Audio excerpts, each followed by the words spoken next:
Eva, I'm a graduate engineer at Seaway 7 and I'm currently on board of the Seaway Ventus. I want to show you what a day in a life as a graduate engineer looks like. My day starts at 11 o'clock in the evening. While most people are going to sleep, I'm getting ready for my 12 hours of work ahead.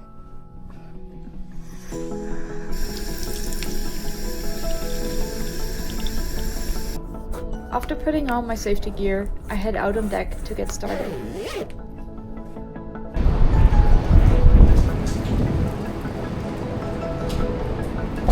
So we're currently in the port of Vlissingen doing our loadout for the monopile and for the TPs and also for the anode cage. So this is one of our monopiles and over there are our transition pieces.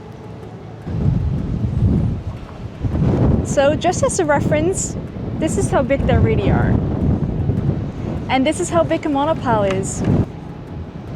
And this is an anode cage, and it basically protects the structure from corrosion.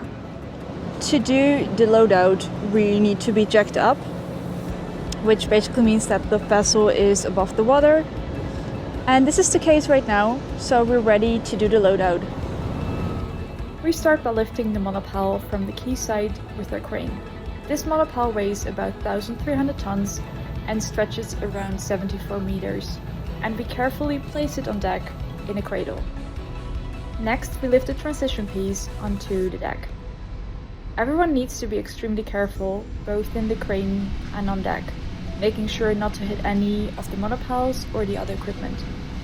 Precision is key as we slowly and carefully lower each piece into place.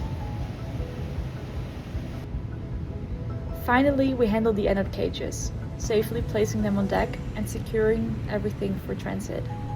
So I'm back in office and we just finished our loadout for the monopile, the foundations and the anode cage. And during the loadout we use an app to document our progress and take some pictures and check some boxes.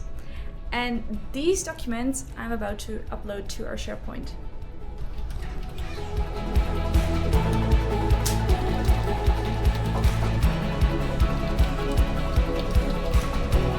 After finishing work at noon, I head straight to the gym for some spare time cardio. I usually spend about an hour in the gym, going on the treadmill, listening to some music.